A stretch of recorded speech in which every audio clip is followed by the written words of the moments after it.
We now cross back to our reporter Jayed-Leigh Paulse. She's in Port Elizabeth, where we understand that the strike is about to start. Jayed-Leigh, what's happening? Like you rightfully said, the protest march is about to start now. When we spoke to Nomonde Mthembu earlier on, she's a chairperson of Cosatu in the province, she was alluding to the fact that Cosatu is very angry at the fact that Eskom hasn't actually come to the board and actually spoken to them with regards to, the load shedding and the different stages that we might have gone into. Like you saw Monday, we experienced load shedding at the fourth stage, and then yesterday with the third stage. So they're very perturbed about that, and also touching on the fact that although they are marching, they're not marching against the ANC. So it was quite interesting to listen to her views this morning. But I think the sense on the ground here in Nelson Mandela Bay is that many of the workers are concerned about the fourth industrial revolution. As you know, in the Eastern Cape, it is a motor industry hub. We've got Mercedes-Benz in East London, we've got Isuzu Ford, but then the big VW Volkswagen plant in Uitenhage. And we've seen several job losses in this industry. So I think when it comes to the Eastern Cape, all the eyes are fixated on the motoring industry and those losses that we've seen over the years. We also know that General Motors has pulled out of Nelson Mandela Bay. That happened 2 years ago. So these are some of the consensus that I've picked up on the ground. But joining me right now to touch more on or discuss more about this fourth industrial revolution is Zola Sepeta, and he is the Secretary General of NAHAO. Now, Mr. Sepeta, just speaking to some of the members, some of the workers here, I think many people are worried about skills development, especially those that are working at motor industries. I know that NUMSA is not partaking in this protest, but I think those that are on the ground that know are family members or who are married, they have a sense of, this might actually affect workers in the long run. Certainly it will, but first we want to make a point that as Cosatu we are not against any development, because society itself evolves and development arises to change the condition of the world. But what we are saying is that as we confront the development and the consequences of that development, as a nation we must be able to prepare for it. Yes, among other things that we must confront with as we deal with the fourth industrial revolution is the reskilling, but also is to start to put a program to prepare for it, as opposed to be allowing it to replace the human being and labor in a form of a machine. So like other countries, like in China, they have prepared for this. It's not something new only in our country. It's a world phenomenon that everyone must prepare for it. Certainly it has the potential to retrench or to facilitate the retrenchment for people. As you know, that bourgeoisie, which are the ruling class, their interest is to maximize profit at the expense of labor. So anything that brings money so quick without paying salaries, there's a direction that they will take. So we want to warn them. And this essence of this march really is to warn them as a ruling class, but also to force the government to prepare for a worse scenario, because this in the fourth industrial revolution brings some challenges. Yes, on the other hand, it makes us to place us in a better condition because it's an advancement of the technology, but it should not impact negatively to human being, because we need these jobs. And I think if you look at it across the economy, it is actually going to impact many other sectors as well. Now, just bringing it back to the Eskom debacle, why exactly is NAHAO, SABC, all the other trade unions behind Cosatu with regards to the Eskom, and the load shedding issue that's currently crippling our country right now? You remember that what we are confronted at Eskom is a man-made through outsourcing. They've killed the capacity of the state to intervene, because people who were participating, they were largely interested on the profit, not necessarily on the service. So that's the first thing that must be done. And we are aware that we are in this crisis because of a high level of corruptions through entrepreneur and other forms of hyenas. And as such, the responses to that should not be to punish workers, rather is to deal with a challenge, because we are aware that the proposal on the unbundling had nothing to do with job security or being concerned about the plight of workers. It's more about underneath is to bring privatization as well. And privatization has been proven throughout the world that has no capacity to respond to the matters of the society. Rather, they are more about their profit. So that's why we are fighting them. And we are saying, don't talk about us without us. We must have discussions and negotiations that bring every role player and allow some suggestions as opposed to upfront threaten people about jobs, because the issue of reskilling in preparation for the fourth industrial economy, including the digital economy, has to be taken on board as part of the society and as part of the nation, but also as an integral part of the world. Thank you very much, Mr. Sapet. I know that we are gathering now to actually march. Everyone is behind these taxis and they are going to be marching from Jayed-Leigh Square all the way to town. So there you have it, Zola Sapete, SG of Nahau, saying that, the fourth industrial revolution is also something that businesses and big corporations have to look into, because they need to simply upskill their workers in order to not have those job losses that we see in various sectors, including the motor industry and various other sectors that will possibly cripple the country. And with that, it's back to you in studio.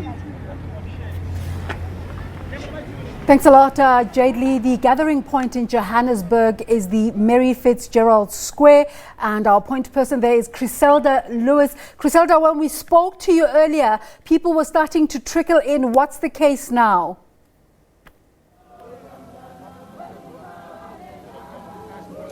Well, Desiree, the numbers have really started improving over the past hour, where you see now there are quite a number of workers who've come here and heeded the call by Cosatu to embark on this national strike.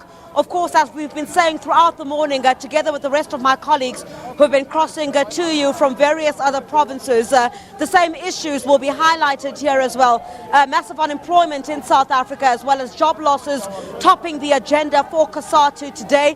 And I think of major concern at this stage, in addition to the problems we have of load shedding in South Africa, stage 3 today, according to Eskom, of course, and this strike also affecting Eskom as well. So the impact certainly of the strike itself on that part will certainly be felt. I think one of the other issues, Desiree, that will also take centre stage is that we have heard since the announcement by President Cyril Ramaphosa of the unbundling of Eskom, there have been some issues of uncertainty and a bit of unhappiness on the part of the Labour Federation. But to chat to me a bit about what the strike is intended to achieve today, as well as issues related to Eskom, I'm joined now by Amos Monyela, who is the chairperson of Cosatu in Gauteng. Amos, thank you very much for your time this morning. We're seeing the numbers are slowly trickling in. Exactly how many people are you expecting to gather here in Johannesburg? We're expecting almost 10,000 workers to gather here in Johannesburg. We are told by our coordinators that buses are now moving from workplaces as well as the townships. They will be arriving almost before 11. We would have reached the numbers that we have planned to reach. This march comes at a particular time, ahead of the budget speech by the Finance Minister, Tito Mboweni. The key issue, of course, of the strike relates to job losses. What is different about this particular strike, the messaging that you'd be targeting towards government, in comparison to the very same march that we had last year? Well, the message might not be that different, but then also to get to government and say, at the job summit, there was an agreement on moratorium on retrenchment. But then you would have seen yesterday that everybody else continues to shed jobs. Stat SA released their fourth quarter report, and the fourth quarter report says 27.1% are unemployed. And then extended definition is 38% of unemployed workers. Amongst those is 51,000 that has been retrenched at community services, and those are jobs, government jobs. There's 21,000 jobs that have been shared in the construction sector. There are number of jobs that are shared in the mining sector. There are number of jobs that have been shared in the retail sector. There are number of jobs that are shared in the retail sector. In contrast to the agreement that we reached at the job summit with the president. So we think that that was a talk show. Somebody indicate right and 10 left. So that's bad for engagement. So the Federation is trying to send a message to government as well as business that if they are not going to come to the party, the Federation will be on the ground mobilizing its members throughout until our demands are met.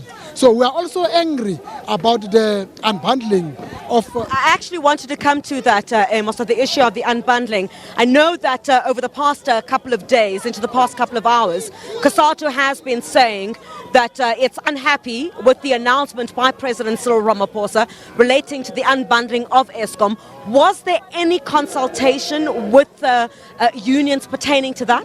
No, there was no consultation at all. Our General Secretary said it yesterday, that there was no consultation. We released a statement that there was no consultation. We needed a consultation so that we understand what is happening, because our view is that the unbundling of Eskom is not going to resolve the financial challenges of Eskom. Unbundling of Eskom is going to decimate jobs. Jobs are going to be lost in Eskom. So therefore, this will be equal to also privatization, which we are saying no to privatization. Eskom must remain under the state and deliver its services as it is. All what we want to see them doing: deal with corruption, recover the monies that have been lost through corruption. So that's what we want to say, so that we are able to save Eskom. We are not going to save Eskom by retrenching workers. So it will mean that workers are at the receiving end, and those who have stolen money are going to go scot-free. Also, when perhaps that in some of your quarters there are calls not to vote for the ANC in the election because of the non-consultation, as you say, pertaining to the unbundling of Eskom. Is that some talk that is being had in some quarters of the workers within Cosatu? Look, as the Federation, we are going to vote for the African National Congress. But then we cannot control what is happening by members of the Federation. So there might have been talks at some point. We are trying to manage that situation. Congress gave us a clear mandate that we are going to campaign for the overwhelming victory of the African National Congress. But there is talk within your ranks of not supporting the ANC as a result of the issue relating to Eskom. Not in the Federation, but in members themselves down there. Not structures of the Federation, but members on the ground are talking about this thing. The Federation is clear. We are campaigning for the overwhelming victory of the African National Congress. Right, thank you very much for your time. Amos Munyela, who is the chair of Cosatu here in Gauteng, saying that while Cosatu has taken the decision, of course, to support the ANC in the upcoming election, there seems to be talk amongst the rank and file about not supporting the ANC or the governing party in the upcoming election. A lot of unhappiness amongst the rank and file relating to what they term was non-consultation regarding the unbundling of Eskom. But the march is expected to start at about 10 o'clock this morning. I guess many more buses are yet to still arrive here at Maritfitz Gerald Square. But in addition to all of that, the center issue for Cosatu is the crisis of unemployment in South Africa and job losses. Back to you, Desiree.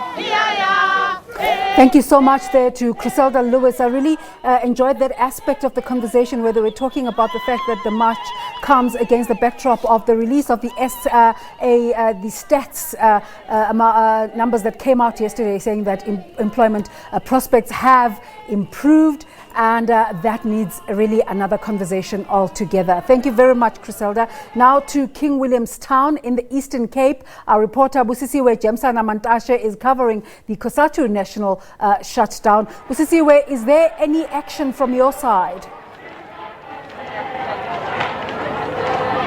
Very good morning, Desiree, and there is action indeed just behind me. Members of Cosatu have arrived. They are waiting for other branches to arrive, and any minute from now they'll be taken to the Labour Department here in King Williamstown to hand their petition. Also saw some young people joining the march. Not sure if it's a matter of the public sector employing more young people, but I've also seen SASCO affiliated students wearing SASCO t-shirts who are part of the march. But with me, Desiree, I'm with the chairperson, provincial chairperson of Cosatu, Tabile Kunene. They are saying they want the government to stop with job losses. In these economic tough times, are job losses in the public sector and state-owned enterprises inevitable? Msasazi, we don't want to say that is inevitable, but we have a belief as Cosatu that Any issue of retrenchments must be the last issue, and it must be a product of engagement at the level of NEDLEC. And as Cosatu, from 2007, we've been busy engaging the state against the issue of job losses, against the issue of corruption, against all the misdemeanors that we've seen affecting our economy. We're saying, Sasazi, it can be that workers, they find themselves being the victim of servicing the debt that was created by politicians. And we're saying there are other programs that can be engaged in terms of reskilling the workers, in terms of the skills audit that must be done to make sure that workers at the end of the day, they do not become a victim. So we're saying engagement around issue of any retrenchment and job losses is always critical. And we believe at Cosatu, it can be the first measure of addressing the issue of the challenges of our economy, which does not only affect South Africa, which is a global issue, the issue of economy. And we believe governments of the world and the government in South Africa can develop other programs of engaging with the trade union movement in this country to make sure that there is no bloodbath of the workers. Remember, for the past 20 years, we've been losing workers. We can't allow, as the Federation, this to continue unabated. What has been put on the table is that the public sector is bloated, and if the country wants to avoid any further downgrades, it will need to actually deal with that. You're suggesting that they need to reskill. You reskill workers and then do what with them? Firstly, Msasaz, when you deal with the issue of retrenchments, it must not always focus at the ground floor in terms of the workers. You have CEOs in this country, both in the parastatals and private sectors, that are paid huge monies. You have executives that are bloated in this country. This country has been involved in the misuse of monies as it has been exposed through the revelations in the state capture. It can't be correct that workers now must be the first to feel the pinch for the spending that they have not been responsible for. We are saying if you reskill workers, you deal with two things. One, you have your skills audit of the workers. Two, you redeploy workers. Remember, Sazas, for example, in the teaching profession, from 1996, there has been this challenge of saying that the budget is bloated and the civil service is bloated. But what as unions have done at that level and in other sections is that there must be reskilling and there must be redeployment of services and skills, both human and material resource. So you can't start with retrenchment. And this issue of saying the civil service is bloated has been a cry for a number of years from the politicians, where you have a cabinet and legislatures that are bloated, where you have municipal executives that are bloated. These are the issues that we say as workers. Don't be selective in your approach when dealing with the issue of the workers, both in the public and private sector. And you were saying that the reason you are taking arms, you decided to stand up, comes from the retrenchments that were announced by the SABC. But the SABC now is at a point where they're saying they have put that process on hold.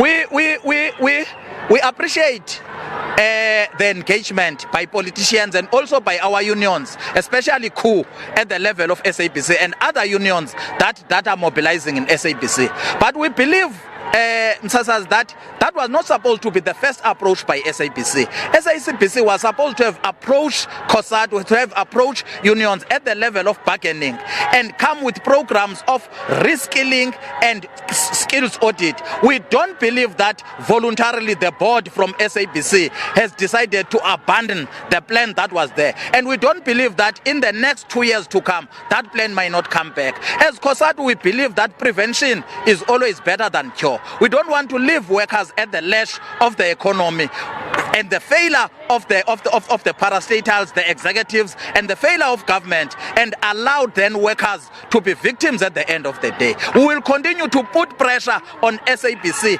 until a collective agreement is signed, assuring us that those 2,000 workers, that their jobs were on the line, will be kept safe. Lastly, you're saying that you started this process since 2007. You've been advocating against job losses. Are you now saying that the engagements that you we've had, and I'm sure you've met with the ruling party to discuss this, have fallen on deaf ears. That's why you're on the streets now. It is only in 2018 that a job summit has been convened. But in that job summit, we could not agree with the employers, especially from the private sector. They have been adamant that they will continue with the retrenchment and the shredding of jobs. Hence, Cosatu now decided to file a Section 77 notice to Nedlec because of the arrogance that was shown in the job summit. Partially, the job summit has dealt with the issue of the threats on job losses, but the attitude of the employers always indicate that even tomorrow there will be job loss, as currently it is taking place in Msasas. If you go to Impala Platinums, if you go to mining sector, if you go to Eskom, if you go to the health sector, those are the challenges that we're experiencing as we speak to you now. That is the reason why the CC of Cosatu has decided to take to the streets and mobilize everybody to say that we must respond to the economy. We must respond to the 38% of unemployment as at the last quarter of 2018. And we will never sleep, Msasas, until that is addressed. Mr. Kunene, thank you so much for your time. Thabile Kunene, provincial chairperson of Cosatu in the Eastern Cape, saying that they will continue to fight against job losses and that if the public sector and state-owned enterprises are bloated, then job losses should not start at the bottom. They should start right there on top with the CEOs and the COOs in order for if they want to deal with this. We'll be keeping you up to date with the developments as they happen. From now, any minute from now, they will be taken to the streets of King Williamstown to submit and hand over their petition to the Labour Department here in King Williamstown. Back to you in studio, Jayed-Leigh. Busisiwe Jemsana-Mantashe. Now we move to the Northern Cape in Kimberly, where our reporter Ulrich Hendricks is covering the Cosatu strike. Ulrich, what's happening in your neck of the woods? Hi, good morning, Desiree. We're about to start with the Cosatu national shutdown here in Kimberley. Of course, a few hundred people have already arrived and are going to start marching to various places here in the Northern Cape, various government departments, also to hand over these memorandums to mining companies, where we've seen some of them issuing Section 189 notices already last year. But to talk to me about this, we've got the Provincial Secretary, Ms. Oropeleng Murladi. Oropeleng, the reason for this march and what do you expect here today? It's a national march that is actually against job losses, retrenchment in the private sector and as well as in the public sector. We will be moving from here, going down to the CCMA, where we're going to hand over a memorandum to the Department of Labour, the CCMA itself, Department of Mineral Resources and the SABC. From there, the march will then proceed to the government departments, where the Premier of the province is scheduled to go and accept the memorandum on behalf of the province itself. Yesterday we saw Stats SA releasing unemployment figures. Good news for the rest of South Africa, not so good news for the Northern Cape though. We're basically stagnant and just a fraction of a percentage. Indeed. Our province is the biggest in terms of landscape, but when looking in terms of numbers of unemployment in itself, I think we are ravaging around 38%, which is totally unacceptable. In yet we've got mines, we've got plenty of land where agriculture can take place. We are saying that the government should actually become serious as we speak and begin to invest more on agriculture so that they can stimulate growth and at the same time create employment. We're saying that there should be a secondary kind of mine in the province where diamonds should be then cut and polished instead of us taking diamonds as rough as they are to other provinces and eventually outside of the country. So we're saying we've got the potential to create jobs in the province. We just need to engage and pave a way towards that job growth and job creation. Youth unemployment also a big worry for you because it stands around 40% or 1 in 4, 25%. Youth It's a huge question. The province, as we speak, a number of cases of rape, cases of alcohol abuse, substance abuse, as a result of either unemployment and children not being at school. We are much concerned about that. And hence, you see, if you look around there, people who have came here in numbers are the youth. We've got a huge concern about unemployment of youth, about also inequality in as far as salaries are concerned in all the sectors of our economy. So what are the practical advice you want to give employers like your mining houses, like the agriculture sector, etc.? Look, the government has got an initiative in place where I think during 2017, 2016, tax were cut for companies, and there was a fund that was created for employers to create jobs in order to tap into that particular fund. We realized that it is not working because now the employers are abusing that kind of a fund. As Cosatu, in terms of our program we've outlined, we said to the ANC and government in the province that we need to call an economic development summit, which is going to deal precisely with the issue of unemployment and youth unemployment in particular. Thank you very much. That's Ulrich Hendricks. He is, of course, the provincial secretary of Cosatu. They're starting their march in a few minutes' time to various government departments, of course, handing that memorandum to the government and to various private sector companies as well. He's also saying that in the province they want an economic summit to deal with these job losses and also look at economic growth. To basically curtail these job losses and this high unemployment rate within the Northern Cape. There's right.